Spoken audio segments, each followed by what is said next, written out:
Hello viewers, welcome back my another video. আমার আজকের topic হলো রেজাল্ট শিট। তো আমরা আজকে যেটা দেখব সেটা হলো একটা সিম্পল রেজাল্ট শিট কিভাবে আমরা তৈরি করতে পারি। আসলে এটা কিন্তু পূর্ণাঙ্গ কোনো রেজাল্ট শিট না। তার কারণ হলো যে আসলে প্রথম অবস্থাতেই যদি আমরা পূর্ণাঙ্গ একটা রেজাল্ট শিট শিখতে যাই তাহলে আমাদের অনেকটা সময় লাগবে। বাট আমরা স্টেপ বাই স্টেপ যদি শিখি তাহলে আমাদের সময়ের সাথে সাথে যতটা আমরা বুঝতে পারবো ততটা খুব দ্রুত শিখতেও পারবো। তো এই জন্য আমরা কি প্রথম বেসিক লেভেল থেকে শুরু করতেছি, জাস্ট সিম্পল ফর্মুলা বসিয়ে কিভাবে একটা রেজাল্ট শিট আমরা তৈরি করতে পারি। তো দেখেন, আমাদের সময় সংকটের জন্য আমরা কি করলাম, প্রথমে আমরা কিছু ডাটা এখানে লিখে নিলাম। যেমন ধরেন 5 জন স্টুডেন্টের জন্য আমরা একটা রেজাল্ট শিট তৈরি করবো। আসলে 5 জন না, আমার ডাটা যত জনেরই থাকুক না কেন, আমরা একজনের জন্য ক্যালকুলেশন করলে বাকিগুলোর জন্য এমনিতে আমরা নিয়ে নিতে পারবো অটোমেটিক্যালি। প্রতিজনের জন্য করার দরকার হবে না, এক্সেলে একটা সুবিধা আছে। তো এই জন্য আমরা কি করলাম, 5 জন স্টুডেন্টের কিছু ডাটা আমরা দিয়ে রাখলাম। তো ডাটা দেওয়ার পরে আমরা সম্পূর্ণটা আসলে অ্যাভারেজ মার্কের উপর ডিপেন্ড করে আমরা কি করব, গ্রেড এবং পয়েন্টটা বের করব। তো দেখেন, তো এই জন্য প্রথমে অ্যাভারেজটা বের করার আগে আমরা একটা কাজ করি, আমরা টোটাল মার্কসটা যোগ করে ফেলি। তো দেখেন, স্টুডেন্টরা যেমন বাংলা 1, বাংলা 2 মানে প্রথম পত্র দ্বিতীয় পত্র প্রতিটা সাবজেক্টের আছে। তো মোটামুটি এখানে 2, 4, 6, 8, 10, 12, 13টা সাবজেক্ট আছে। তো আমরা আগে প্রথম অবস্থায় টোটাল মার্কসটা বের করি। তো টোটাল মার্কসটা বের করার জন্য আমরা জানি যে আমরা আসলে কি ইউজ করতে পারি, সাম ইউজ করে যোগ করতে পারি। টোটাল বলতে তো যোগ যেটা করার। তো আমরা এই জন্য কি করলাম, আমরা যোগ দিয়ে সরি ইকুয়াল দিয়ে সাম ব্যবহার করতে পারি। দেখেন, আমরা জানি সামের মাধ্যমে আমরা যোগের কাজটা কমপ্লিট করতে পারি। তাহলে সাম দিলাম, কোন নাম্বার থেকে কোন নাম্বার পর্যন্ত যোগ করব সেটা আমরা এভাবে একটা ক্লিক করে চেপে ধরে জাস্ট এভাবে টেনে দিব যে না, আমরা এতগুলোকে যোগ করতে চাই। দেখেন, এখানে যতগুলো সেল নাম্বার আছে সেল নাম্বারগুলো B3 থেকে, দেখেন এখানে বি, এই হলো 3, B3 থেকে এখানে N3 পর্যন্ত কিন্তু ভিতরে চলে আসছে। দেখেন, এবার জাস্ট ব্র্যাকেটটা ক্লোজ করে এন্টার দিলেই দেখবেন, সরি ব্র্যাকেটটা এই পাশে ক্লোজ দেওয়া হয়ে গেছে। দেখেন, ব্র্যাকেটটা জাস্ট ক্লোজ করলে এন্টার দিলেই কি হবে, আমার যোগফলটা বের হয়ে গেছে। এখন দেখেন, আমরা জানি অ্যাভারেজ বের করতে পারি আমরা সেম ভাবে অ্যাভারেজ নামে একটা নিমোনিক্স বা কোডস ব্যবহার করে। তো দেখেন, অনেক সময় আছে আমরা এই কোডটা ব্যবহার করলে যে অ্যাভারেজটা পাবো সেটা সঠিক পাবো না। কিন্তু সেটা কখন সঠিক পাবো না সেটা আগে আমার বুঝতে হবে। তো সেটা কখন পাবো না, যেমন ধরেন এখানে আমরা প্রতিটা সাবজেক্টের জন্য পূর্ণ মার্ক ধরলাম 100 করে। এখন দেখেন, এই 100 করে ধরার পরে আমি চাইলে কিন্তু এগুলোর যোগফলকে 13 দিয়ে ভাগ করলে আমি অ্যাভারেজটা পাই, বা ইকুয়াল অ্যাভারেজ দিয়ে সেল নাম্বারগুলোকে কল করলে কিন্তু একই কাজটা করবে। কিন্তু যদি আমার পরীক্ষা এমন হতো যে এর মধ্যে কোনো সাবজেক্টে 50 মার্ক, কোনো সাবজেক্টে 100, কোনো সাবজেক্টে 120, এরকম যদি হতো তাহলে আসলে অ্যাভারেজটা কিন্তু অন্যরকম ভাবে বের করা লাগতো। তো সেটা কিভাবে, তো সেটা ধরেন আমরা আপাতত এইটার মধ্যে এটা জেনুইন অ্যাভারেজ দিয়ে করলেই হতো। বাট আমরা তারপর ওই ইকুয়েশনটা ব্যবহার করে করব, যাতে আমাদের এই অ্যাভারেজটা বের করা হয়ে যায় আর ইকুয়েশন সম্পর্কেও জানা হয়ে যায়। তো সেটা আসলে কি, যেমন দেখেন, প্রথমে আমার দিতে হবে, তো আমি জানি ফর্মুলা ইউজ করলে সর্বপ্রথম আমার সমান সমান চিহ্ন দিতে হবে। তো সমান সমান দিলাম। এবার আমরা দিব টোটাল মার্কস, আসলে যেটা আমি পেলাম মানে প্রাপ্ত মার্কস। তাহলে প্রাপ্ত মার্কস আসলে লিখে দিব না, সেল নাম্বারটা দিব, কারণ আমার যদি টোটাল মার্কসে সে মার্কসটা পরিবর্তন হয় তাহলে সাথে সাথে আমার সব জায়গায় পরিবর্তন হয়ে যাবে। এই জন্য আমরা টোটাল মার্কসটা না লিখে দিয়ে আমরা মার্কসের সেল নাম্বারটা কল করে দিব। তাহলে সেল নাম্বার হলো এটা। এবার কথা হলো, আমি যেটা পেয়েছি সেটা ভাগ কতর মধ্যে পেলাম, 1300-র মধ্যে, তার মানে টোটাল মার্কস মানে পূর্ণ মার্কস আর কি। প্রাপ্ত মার্কস ভাগ কি হবে, পূর্ণ মার্কস ইন্টু 100 হবে, ইন্টু 100। এটা হলো আমার ফর্মুলা, অ্যাভারেজ বের করার লিগ্যাল যে ফর্মুলাটা আসলে আমি সেটা বলতে পারি। তাহলে কি হবে, আমি যদি কোনোটায় 50 রাখি, কোনোটায় 80 রাখি, কোনোটায় 120 রাখি, তাহলে যে অ্যাভারেজ বের করার যে সূত্রটা, যোগফল ভাগ কতগুলো যোগ করলাম তা দিয়ে ভাগ দিলে অ্যাভারেজ বের হবে, সেই ফর্মুলাটা কাজে লাগবে না। এখন আমরা কি করবো, আবারও একটু বলে নেই, প্রাপ্ত মার্কস ভাগ পূর্ণ মার্কস ইন্টু 100 দিয়ে এন্টার দিব। তাহলে আমার কি হয়ে গেল, অ্যাভারেজ বের হয়ে গেল। এখন অনেকে ভাবতে পারেন আসলে অ্যাভারেজটা ঠিক আছে কিনা। আমার কিন্তু এখানে প্রতিটাই 100 মার্ক পূর্ণ মার্ক, তার মানে আমি একটু চেক করে দেখতে পারি আসলে এটা ঠিক আছে কিনা। কিভাবে চেক করব, ধরেন এই ঘরের ভিতরে চেক করলাম, ইকুয়াল আমি জানি অ্যাভারেজ দিয়ে করা যায়, অ্যাভারেজ বের করা যায়। অ্যাভারেজ ব্র্যাকেটটা ওপেন করে যার সেল নাম্বারগুলো কি করলাম আমি কল করে দিয়ে ব্র্যাকেটটা ক্লোজ করে দিলাম, দিয়ে এন্টার দিলাম। দেখেন সেম ভ্যালু বের হয়েছে। হ্যাঁ অবশ্যই, তার মানে আমি যেটা করলাম সেটাও ঠিক আছে, লিগ্যাল আছে। তার মানে আমরা যদি কখনো কোনো পরীক্ষায় যদি রেজাল্ট শিট তৈরি করতে যাই যে একটা সাবজেক্টে 50, একটায় 100, একটায় 150, তাহলে আমরা কি করব, অ্যাভারেজ বের করার যদি আমার প্রয়োজন হয় তাহলে সেই অ্যাভারেজটা আমরা এভাবে বের করব যে কি প্রাপ্ত মার্কস ভাগ পূর্ণ মার্কস ইন্টু 100, শেষ। এইভাবে আমরা কি করলাম, এভারেজ বের করলাম। এখন এই আমরা এভারেজের উপর ডিপেন্ড করে কি করব, গ্রেড বের করব। এখন এই গ্রেড বের করতে গেলে আমাদের নলেজটা জানতে হবে কি 80 অথবা 80 থেকে বেশি পেলে এ প্লাস হয়, 70 অথবা 70 থেকে বেশি পেলে হয় এ গ্রেড, 60 থেকে বেশি পেলে হয় এ মাইনাস, 50 হলো বি গ্রেড, 40 হলো সি গ্রেড, 33 থেকে বেশি হলে কি ডি গ্রেড এবং তার নিচে কম হলে আমরা এফ গ্রেড পাই। তাহলে এটা তো আমরা মোটামুটি জানি। এখন এই 80-70 কি সেটা হলো আমার এভারেজ মার্ক। আমরা এভারেজের উপর ডিপেন্ড করে কি করব, গ্রেড বের করব। এই জন্য কি আমরা এভারেজের ঘরের উপরে ক্লিক করা অবস্থায় আমরা কি দেব, সমান সমান। এখন আমরা জানি মার্ক এই গ্রেড হবে কন্ডিশন কি মার্কসের উপরে এভারেজ। এখন কন্ডিশন অ্যাপ্লাই করার জন্য আমরা জানি কি করতে হয়, ইফ ব্যবহার করতে হয়। এই জন্য প্রথমে আমরা লিখবো কি ইফ, এবার হলো ব্র্যাকেট ওপেন করে এভারেজ ঘরের সেল নাম্বার হবে। এই যে সেলের উপরে ক্লিক করলে কিন্তু সেল নাম্বারটা চলে আসতেছে। আমরা এখানে ডিরেক্টলি এখানে 75 দিলে একটার জন্য কাজ করলে হয়ে যাচ্ছে। তার মানে আমরা সেটা করব না, আমরা কি করব, এমন ভাবে কাজটা করব এভারেজের ঘরে যত মার্কস থাকবে সেই অনুযায়ী জেনারেট হয়ে আমাকে গ্রেড দিবে।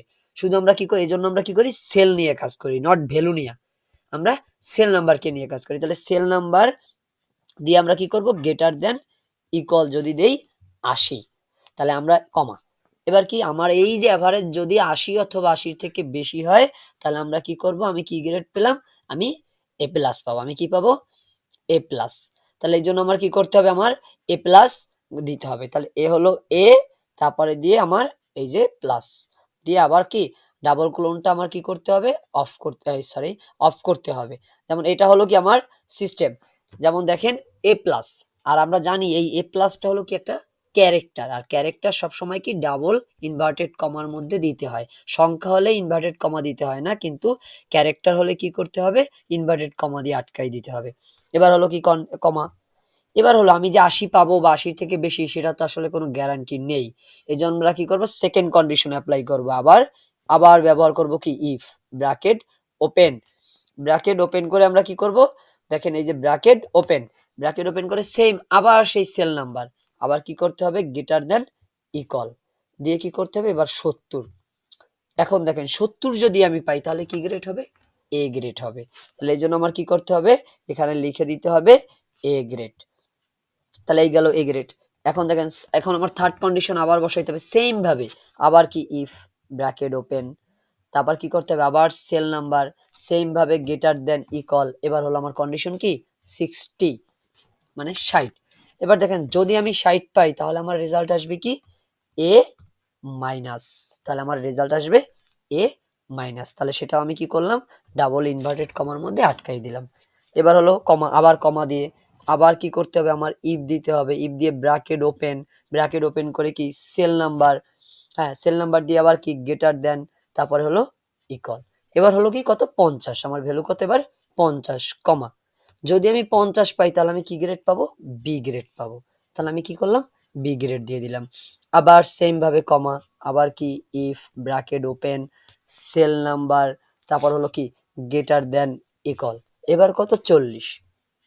আমি যে 40 যদি পাই তাহলে কি আমার রেজাল্ট হবে কি গ্রেড, সি গ্রেড হবে। তাহলে এই যে সি গ্রেড দিয়ে দিলাম, আবার কমা সেম ভাবে আবার কি দিতে হবে, if bracket open cell number দিয়ে দিতে হবে।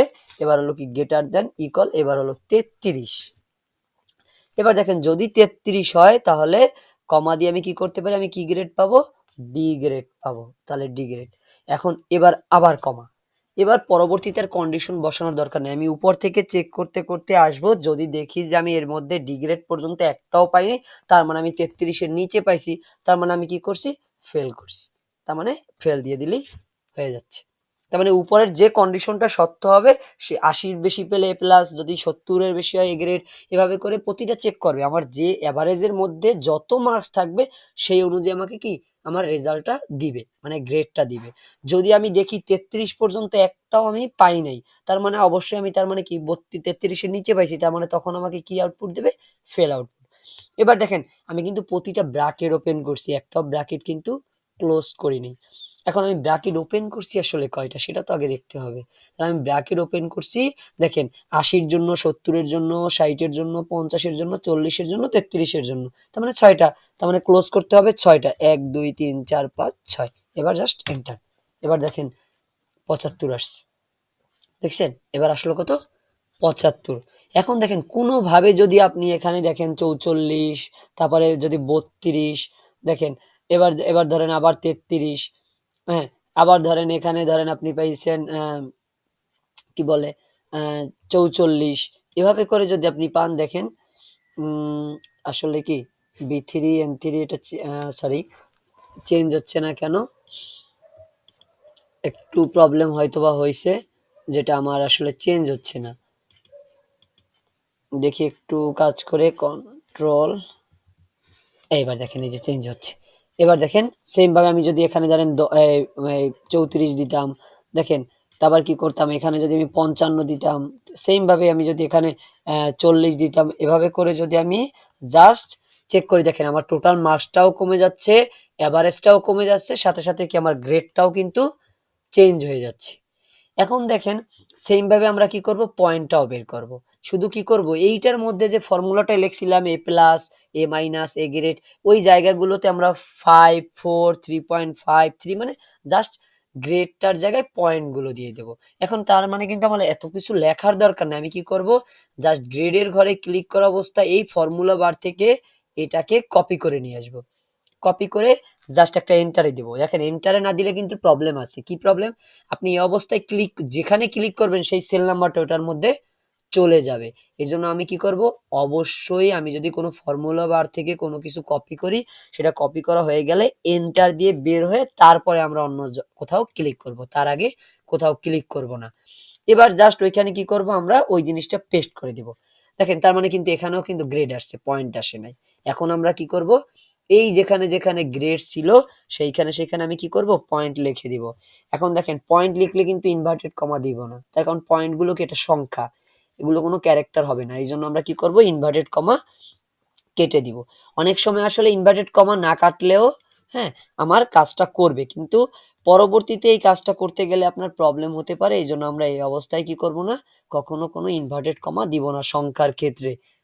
বুঝতে পারছেন? তার মানে আমরা কি করব? পরিবর্তন করে এভাবে পরিবর্তন করতে থাকবো। পরিবর্তন করে আমরা এখানে কি কত হবে? 2 হবে। সেম ভাবে এখানে কি হবে? ডির জায়গায় হবে 1 হবে। কত হবে? 1। এবং এফ এর জায়গায় হবে কত? অবশ্যই 0 দিয়ে একটা এন্টার দিলাম। দেখেন আমি বি গ্রেডে 3 পয়েন্ট পেলাম। এভাবে করে কিন্তু আমরা কি করতে পারি? আমাদের এখন দেখেন এভাবে কিন্তু আমাদের অনেকটা সময় লেগে গেছে একজনের জন্যই কি total marks, average, grade, point বের করতে। এখন বাকি 4 জনেরটাও কি এভাবে করতে হবে? অবশ্যই করতে হবে না। আমরা কি করতে পারি? দেখেন এইগুলোকে জাস্ট সিলেক্ট করলাম 4টাকে। সিলেক্ট করে এই দেখেন যখনই আমি এই যে এই ঘরের সেলের পাশে যখন একটা ডট চিহ্ন আছে, দেখেন এই প্লাসটা কিন্তু এখন আমার মোটা, যখনই ডটের কাছে নিয়ে যাই তখন কিন্তু চেকন হয়ে যায়। তখন জাস্ট ডাবল ক্লিক করলেই দেখেন সবগুলো কিন্তু চলে আসছে।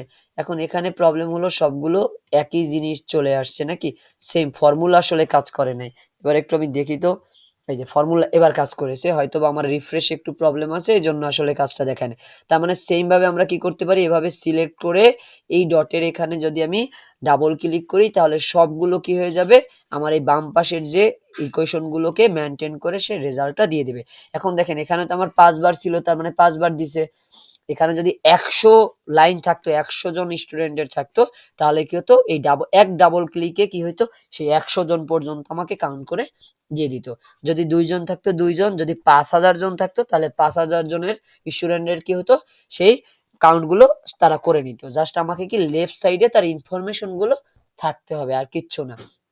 That's it. এখন দেখেন এই রেজাল্ট শিটে কিন্তু একটু প্রবলেম আছে। কি প্রবলেম? দেখেন এই একজনে 32 পাইছে, কিন্তু আমি জানি তো 32 এ ফেল হয়, বাট এখানে তো ফেল আসলো না। পয়েন্টেও এফ আসলো না, গ্রেডেও এফ আসলো না, মানে জিরোও আসলো না। এটা কিন্তু একটা প্রবলেম। এই প্রবলেমগুলো থেকে কিভাবে আমরা হ্যাঁ মুক্ত হয়ে একটা পূর্ণাঙ্গ রেজাল্ট শিট তৈরি করব, এজন্যই কিন্তু আমরা স্টেপ বাই স্টেপ রেজাল্ট শিটটা শিখবো। এজন্য আমাদের কি পরবর্তী ভিডিওটি অবশ্যই দেখবেন, এবং আমাদের এই ভিডিওটি ভালো লাগলে অবশ্যই লাইক, শেয়ার এবং কমেন্ট করবেন। সাবস্ক্রাইব তো অবশ্যই করবেন। ধন্যবাদ, এবং পরবর্তী ভিডিওটির জন্য অপেক্ষা করবেন।